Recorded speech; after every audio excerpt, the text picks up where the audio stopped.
Yo, welcome to today. Today we have Einstein here with us. We're gonna talk about how to trick people on internet and how you can lose a lot of digital currencies this way. So, hello. Thanks for having me.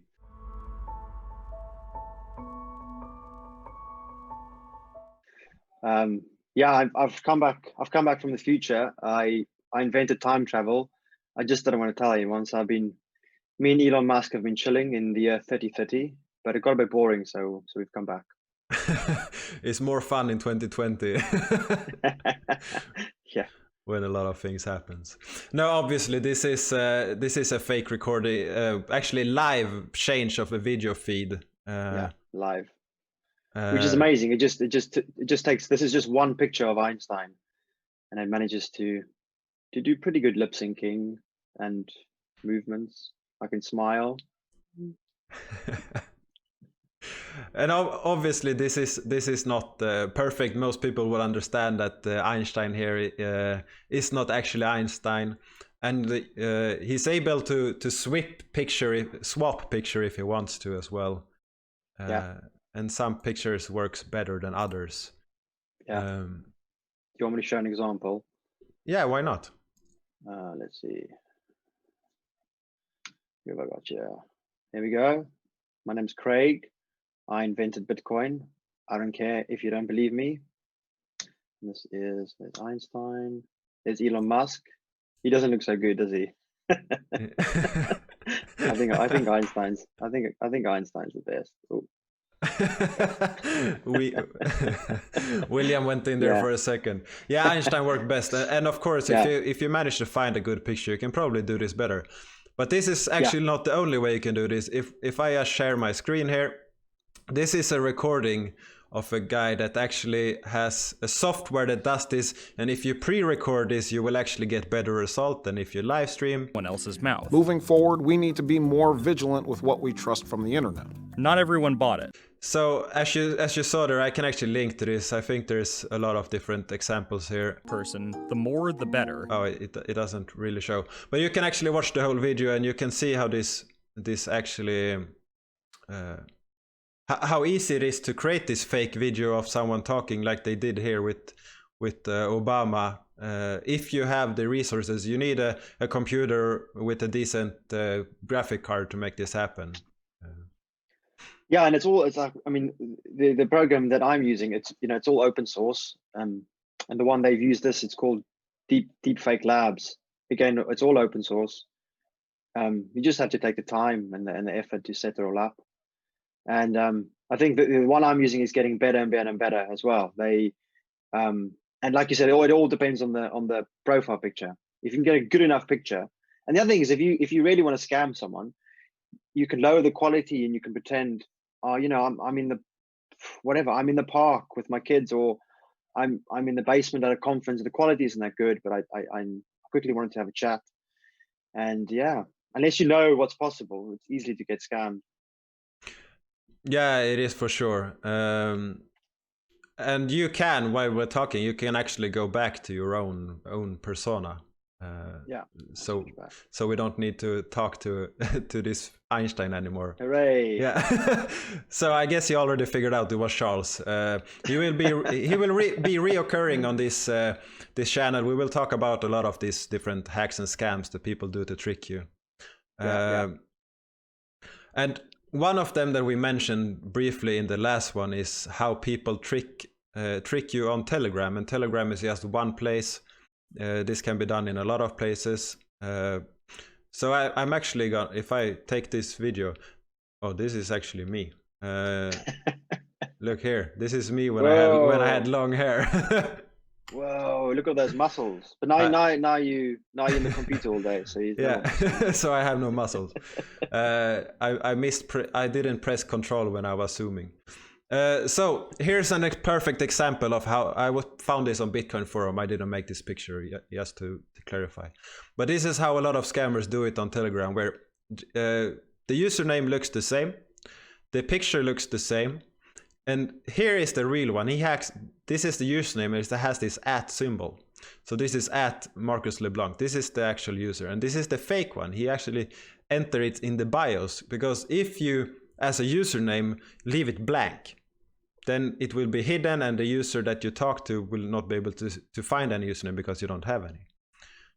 And usually these days they actually do this better, so they will have this manager global support team in here as well, and it will not be a blue link, but it will actually be a white text. So they have actually done this way better.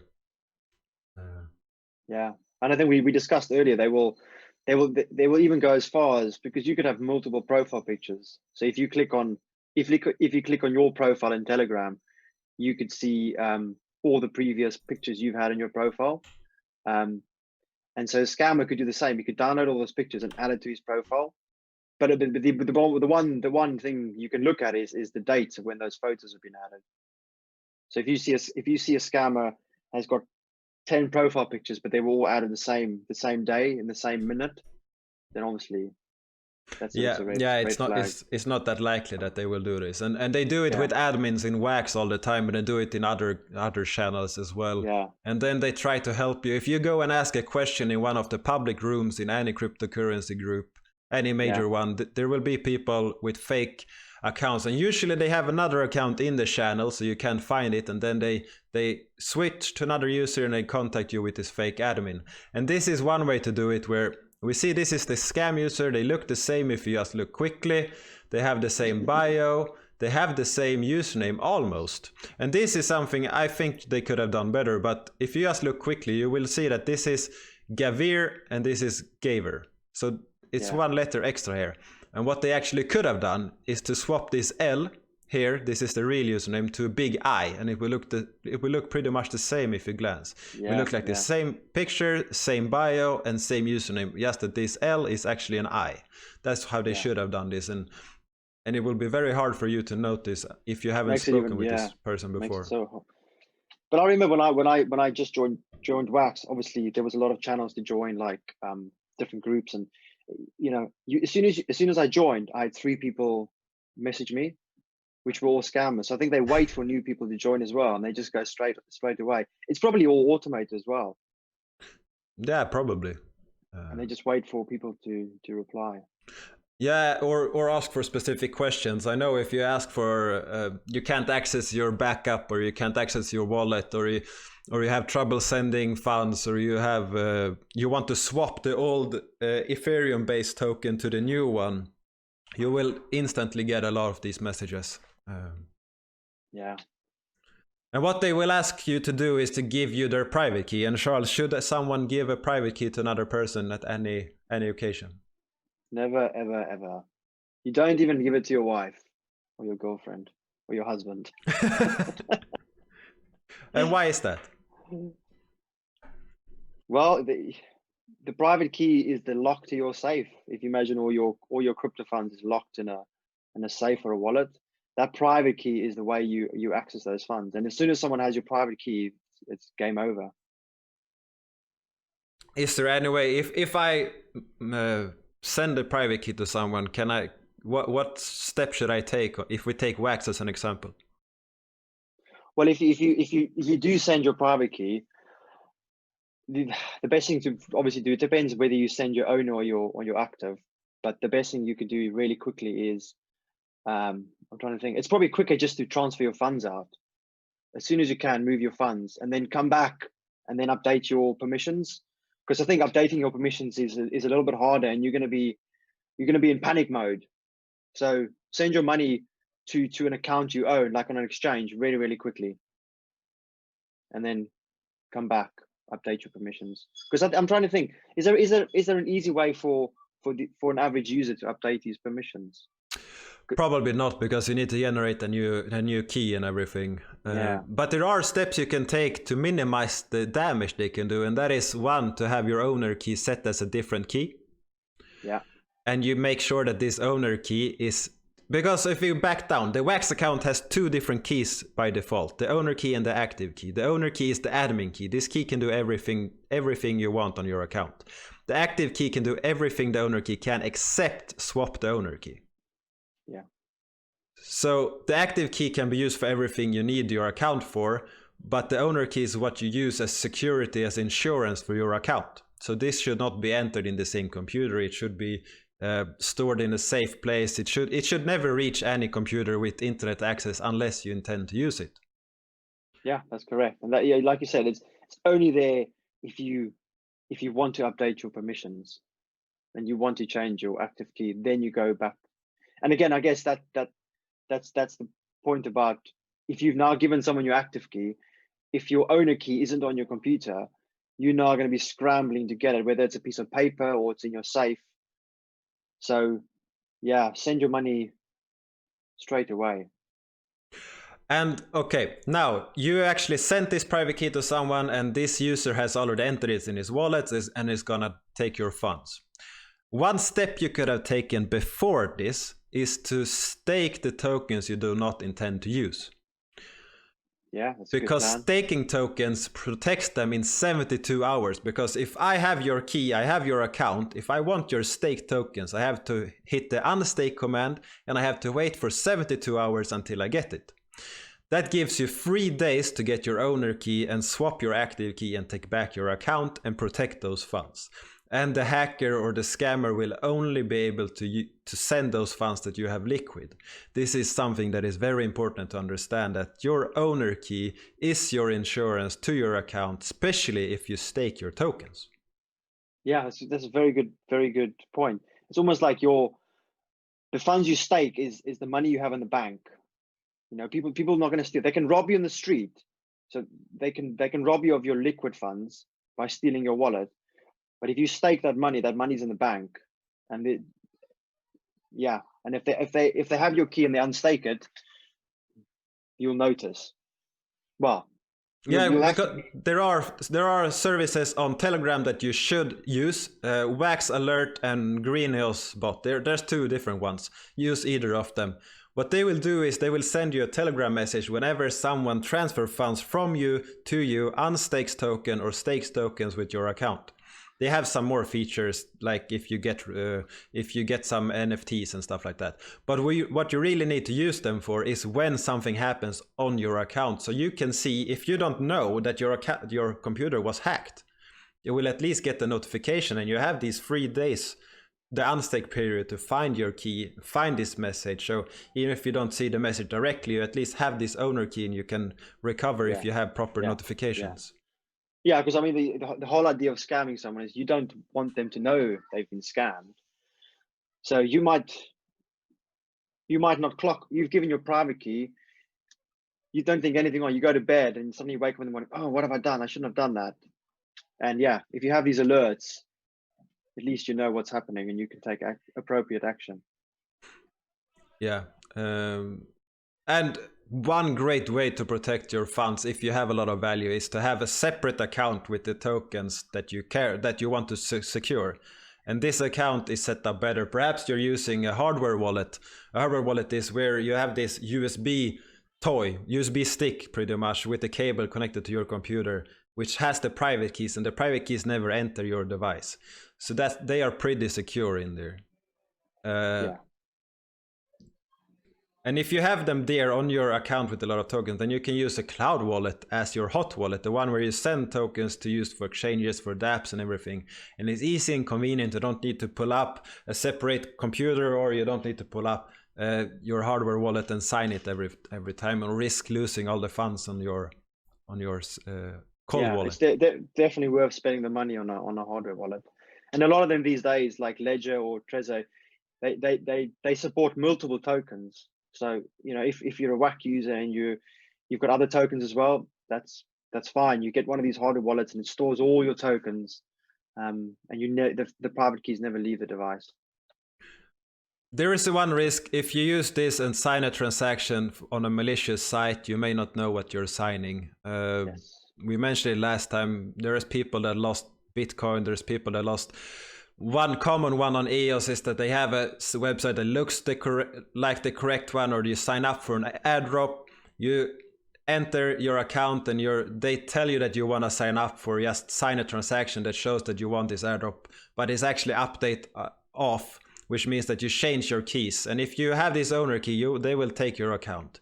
If you have your active key, they will only be able to take your liquid funds if you don't have time to swap this key.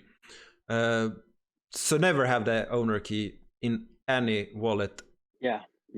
ever. I've seen one where they, again, this is more complicated, but they managed to install malware on your computer, and it specifically targets cryptocurrency addresses. And when they see you making a transfer and you do a copy paste, which you would do, because you're not going to type that long letter, the account out, they will change the account name as you paste. So the malware waits for you. So that's difficult to spot as well. Obviously, being on Wax, it makes it a little bit easier because it's a 12 real name account name. So you probably might type it out. But you can imagine other cryptocurrencies, even it makes it even more harder. And I think the message, you shouldn't get, like, people mustn't get overly paranoid. Just do the basics to protect yourself, because if you're not an easy target, you'll be okay. Because it's all about, if you think the financial reward a scammer gets versus the time and effort he has to put in. So if you're too hard to attack, he will leave you. He's going to go for the easy fish. You know, he just wants the money. It's not a personal attack. And if it's a personal attack, it will be for someone that they know have a lot of value. Exactly. And then you're in more trouble. But so don't write on Twitter that you bought a Bitcoin or 2 Bitcoins or whatever. Yes, don't ever say how much crypto you own. I see people do that a lot. Like, oh, I've just bought another 24 Bitcoin. Like, whoa. And for me, on Wax, I'm public about some of my accounts because you can find them if you want to find them. So everyone will know how much I have on these accounts, but no one knows if I have another account that's not connected to these. And I will keep it that way. And they don't know if I have Bitcoin, they don't know if I have everything stored in fiat or whatever I do. But I know that there are these public accounts, and these public accounts, everyone will know what I do with them. Yeah. At least a scammer, because they will find it. Yes. But like, there are ways to create accounts without linking back to your own account. So yeah. And if you participate in a giveaway where you post your account, you can count that people will connect your Twitter with this account if they want to. Yeah, true. So use another cloud wallet. Use an account that's not connected to the one where you have a lot of funds, if you have a lot of funds. Yeah. Just this. Don't be stupid. Don't be lazy. Take this precautions. Exactly. Just take slight precautions. Because the day it happens to you, you wish you would have taken all these precautions. Yeah. And another step with the cloud wallet is add a 2FA. I think they may force you to do that, actually. I'm not certain. If they don't, they should do it. And if you haven't, do it. Yeah, exactly. Just makes it that little bit harder again. Because if you have 2FA, you should have it on every place. You should have different email and passwords on all places you use. You should have 2FA in all places, because then they need to have access to your phone and your password, which makes it a little bit harder. Or the Google servers. And I would say as well, is probably don't use SMS as 2FA either. For the average user, it's fine. But if you're someone with a lot of money, and you might become an actual target, a personal target, SMS isn't a great thing, because we've all heard in the news about SMS hacks. No, what's it called? I've got the name. Where they clone SIM cards. Yes, or they phone other phone companies, pretend to be to you, and they do a SIM swap. Yeah. And then your number is now attached to the SIM card they own, and they will get all the SMSs. Yeah, that's social engineering, and it's definitely happens. And they can clone your SIM card from your device at the conference. This has happened for Bitcoin users. If you are a person that speaks about that you have Bitcoin, you go to a conference and you speak to someone, you do not know if they have some device to clone your SIM card on them. And they may do it because they want money, and you have no idea who did it in this conference. They can stand behind you, they can sit next to you. You have no idea. And if you have SMS as 2FA, they can call these providers, and they can actually get your information. This has happened before. You can easily Google it, and you will find a lot of it happens cases. more than you think. And I think it comes down to that human element, because most phone companies, they will have security procedures, but you're still speaking to a person, and he might be having a bad day or a really good day, and he's like, "Ah, you sound like such a nice guy. Fine, I'll help you out," because you might not have completed 2 of the 3 verifications, but you've got 2, so let's do the SIM swap, not a problem. Yeah. Happens all the time. Yeah, so that's the summary for today. I will link below the video so you can look at how to create a deepfake video. There's actually tutorials on it, so I will link that as well below. And I will link the examples of the images on how people trick you on Telegram. So don't fall for it, and set up your owner and active key as different keys. Keep it safe. Cool. Do you have anything to add? Einstein just wants to say goodbye. Bye, everyone. Thanks for having me. Bye, Einstein. And, see you soon.